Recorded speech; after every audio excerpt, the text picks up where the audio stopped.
Pinaimbestigahan po ng Department of Agriculture ang alegasyong nagbenta ang National Food Authority ng bigas sa ilang trader na ikinalugi ng gobyerno.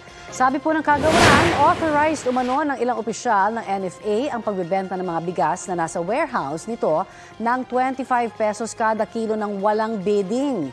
Yan ay matapos silang bilhin ang palay sa halagang 23 pesos kada kilo. Sabi ni Agriculture Secretary Francisco Q. Laurel Jr., dapat mapatawa ng pinakamataas na parusa ang mga nananamantala sa mga magsasaka, mangingisda at mga consumer.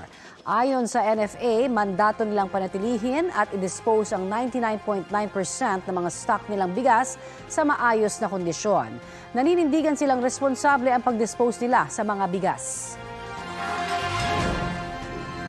Kapuso, para sa mga maiinit na balita, mag-subscribe sa GMA Integrated News sa YouTube.